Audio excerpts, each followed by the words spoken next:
Les amis, on se retrouve à l'exposition La Rochelle pour vous présenter un super beau diorama qui a le droit à sa propre vidéo parce que c'est Playmobil, Astérix et Obélix. On a eu de super explications et c'est un diorama de 25 mètres carrés, c'est incroyable. Donc j'espère que ça va vous plaire. Si c'est le cas, on n'oublie pas de mettre un pouce bleu, de commenter votre avis et surtout abonne-toi si t'es fan de Playmobil comme moi. Et c'est parti pour découvrir ce diorama extraordinaire.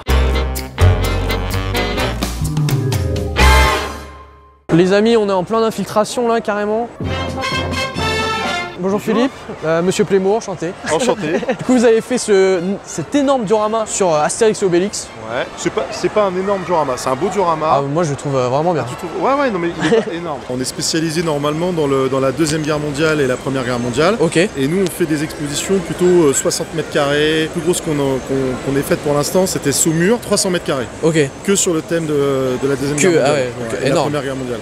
Et donc là, on est un petit peu revenu en arrière parce que le thème Astérix quand même est assez exceptionnel. On pouvait pas louper l'occasion de le présenter. Et là on est à 25 mètres carrés. Ce qu'on a essayé de faire, c'est qu'on a représenté le village classique et autour on a recréé des scènes qui correspondent à des bandes dessinées particulières. Alors ici on a la tour de Londres, à l'intérieur on aperçoit Joli Thorax et Astérix qui normalement en fait transportent un tonneau de potions magiques. Donc ça c'est chez les Bretons.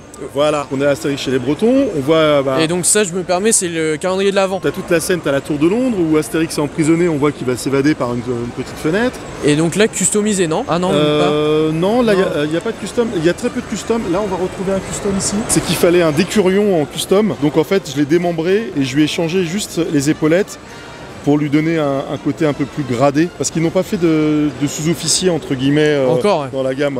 Là on va apercevoir donc là, le village gaulois. Alors on a quelques customs aussi avec des pièces réalisées en impression 3D. Le casque par exemple. Le casque et le bouclier. Ok. C'est des impressions 3D. Et là si on s'aperçoit bien, on voit qu'il a été démembré parce que le buste, c'est le buste de Goudurix normalement. D'accord. Et les jambes, c'est les jambes d'un autre personnage d'Astérix, et la tête aussi. Et là, petite astuce pour les abonnés, regardez la fumée, on met juste du coton, ça rend super bien. Voilà. On voit d'autres types de casques qui sont aussi des casques en impression 3D. On continue. Donc là, moi, ce que j'ai beaucoup apprécié, c'est le char, justement. Voilà, le char de Goudurix. Alors, ce qui est intéressant, c'est que dans notre association, on a Arnaud Kobawonga, que vous retrouverez sur Facebook. Il peut faire n'importe quoi avec la 3D. Donc il crée les casques, on lui a fait une commande spéciale pour le char de Goudurix. Là on a une petite scène de sculpture de menhir, quelques druides. Ouais, ce qui rend bien c'est que c'est des vrais cailloux en plus. Des officiers. Ah il est bien. Là on voit celui-là. Celui-là il est très très beau. Voilà. Donc ça c'est pareil, c'est Arnaud qui a fait ça. On voit l'armure du légionnaire et le casque. En réalité le casque d'époque ressemble plus à ça que un casque Playmo quoi. Ouais. Ah, il est beau. Hein. Celui-là ressemble vraiment au film Gladiator. Et ça met combien de temps par exemple à être fait? Bah, l'impression 3D c'est quelques heures et puis après c'est de la peinture. Hein. Donc là il faut quoi? Il faut être minutieux là quand même, il y a des petits points dorés. Il y a une heure de peinture même pas. Et ça c'est aussi les Vikings, enfin à la base c'est du Viking un peu. Ou le Fort Union, oui, western. Ok, très bien. La grande traversée. Ok.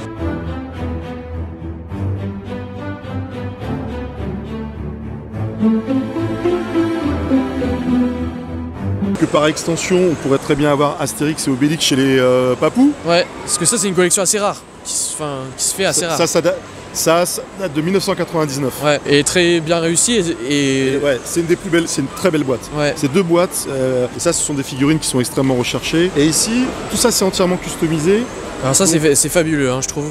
Ça c'est Stonehenge. C'est un temple en fait, c'est un temple celte qui se trouve au Royaume-Uni, et à l'intérieur duquel se faisaient certainement des rites de druides.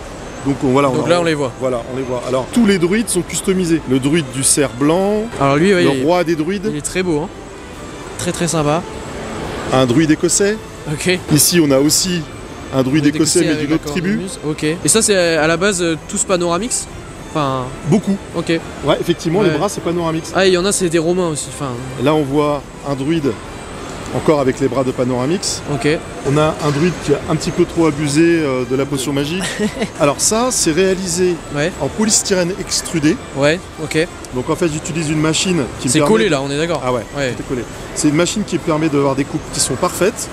Ensuite, pour donner un aspect pierre, je vais le marteler avec un corail, un morceau de corail, qui va donner des angles complètement irréguliers à la pierre. Ah, c'est intéressant ça comme Ensuite, je vais faire une première couche de peinture en gris. Et une fois que c'est sec, je vais faire un brushing de peinture en blanc, ce qui va donner des aspects un petit peu différents. Ouais, ça rend vraiment bien. Hein. Ensuite, on colle l'ensemble. Et puis après, on rajoute quelques petites pièces pour playmobiliser un petit peu l'ensemble. Poudre de verdure, utilisée par les maquettistes, pour donner un aspect de vieillissement un petit peu de la pierre. Et ça, pour le transporter, ça reste tout le temps comme ça? Ouais, ça reste plat. Très attention. En fait, j'ai une planche sur laquelle je pose la planche. Et ça, le socle, il est réalisé en calendrier. C'est des grands calendriers de banque. Voilà. Et par contre, pour le transporter, je mets une planche en dessous pour être sûr que ça brille pas. Faut faire attention. Et là, pas mal l'utilisation des flamants roses. Moi qui aime beaucoup les flamants roses Playmobil, j'adore. Donc là, il y a un clin d'œil et je vais l'expliquer. D'accord. Là, on a donc la scène de Astérix chez les Normands. Donc on voit les Normands qui débarquent, qui vont attaquer Goudurix. Et en fait, les flamants roses, un animal fétiche un peu de la commune dont je suis originaire, les Mattes la Palmyre. Et on va retrouver le zoo de la Palmyre avec le flamant rose. Et le flamant rose est toujours présent sur les affiches des événements de la commune de Mattes la Palmyre. Peut-être qu'on le visitera un jour ensemble en vidéo. Ensuite, et là-bas j'ai vu aussi, j'en ai pas parlé sur la chaîne je crois encore, mais il y a des lapins c'est des Playmobil faits en Chine.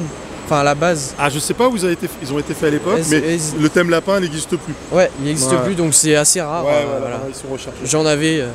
Et donc là, j'avais pas vu ce détail, mais incroyable. Regardez les amis, qui est en train de tirer le bateau de Cléopâtre. On voit la vitesse à laquelle le bateau est tracté, et donc ça lui donne un effet de surf. Et là, on a évidemment Astérix Mission Cléopâtre, Astérix Obélix. Voilà, c'est une scène tout à fait simple. On voit l'attaque d'un village avec une tortue. Bien sûr, la tortue bien réalisée. C'est assez galère à faire. On a Obélix qui va chasser les sangliers, forcément, et les Romains qui sont en train de réquisitionner tous les tonneaux dans les auberges de Bretagne pour essayer de retrouver le tonneau la potion magique. Il y a la potion magique, exactement. Et après, ils sont tous pleins d'alcool. Et donc là on les voit en train d'ouvrir. Rapproche-toi. Ils sont en train d'ouvrir et de tester si c'est la potion ou de l'alcool. Et à un instant, il y a un des Romains qui est, on va dire, pas le plus intelligent de tous les Romains qui tombe sur la potion magique, et ça lui permet de se venger de ses chefs et de les cogner. Comme la plupart des gens de ma génération, on est tous fans d'Astérix et Obélix. Forcément. Donc ça t'a dit direct quand il y a Playmobil qui a sorti ça. Voilà, quand Playmobil a sorti, on était impatients de découvrir la gamme. Ça nous a permis de nous amuser un petit peu sur ce thème. Comme je te le disais au départ, nous on fait habituellement que de la Première Guerre, de la Deuxième Guerre mondiale. Et là on a dit on va varier, on va changer. Franchement c'est bien réussi. Bravo. La scène est cohérente et on est satisfait. Et il y a des nouvelles boîtes, je sais pas si t'as vu qui sortent. L'année prochaine, Alors les amis, qu'est-ce qu'on en pense? Écoute, la nouvelle boîte, il y a Cléopâtre. C'est ça. Ordre Alphabetix, le poissonnier qui va sortir. C'est ça. Et après peut-être une toute petite scène microscopique avec je sais plus quoi dedans. Ils ont l'air sympa. Tu les achèteras? C'est sûr. Peut-être même en plusieurs exemplaires. Oui, parce que pour avoir tout ça, comme les légionnaires, comment t'as fait pour en avoir autant? On a acheté des boîtes. On a acheté des boîtes. Parce que c'est cher. Là, il y a une centaine de légionnaires, donc ça représente, il y en a 4 par boîte, il y a 25 boîtes. Et de l'autre côté, il y en a à peu près, je sais pas, une centaine, il y a à peu près 200 légionnaires. Là. Et parce que c'est un sacré budget, parce que la collection Astérix et Obélix, elle est très bien, mais... Là, si tu fais le compte des sapins, déjà des sapins. Les sapins, 3 sapins, t'en as pour 15 €. Boîte de légionnaires de 4, t'en as pour 15 €. Il y a plusieurs milliers d'euros sur la table. C'est la collection de 2 personnes. Mais merci beaucoup. Je t'en prie, avec plaisir. Merci, et les amis, si ça vous plaît, on laisse le pouce bleu et on continue.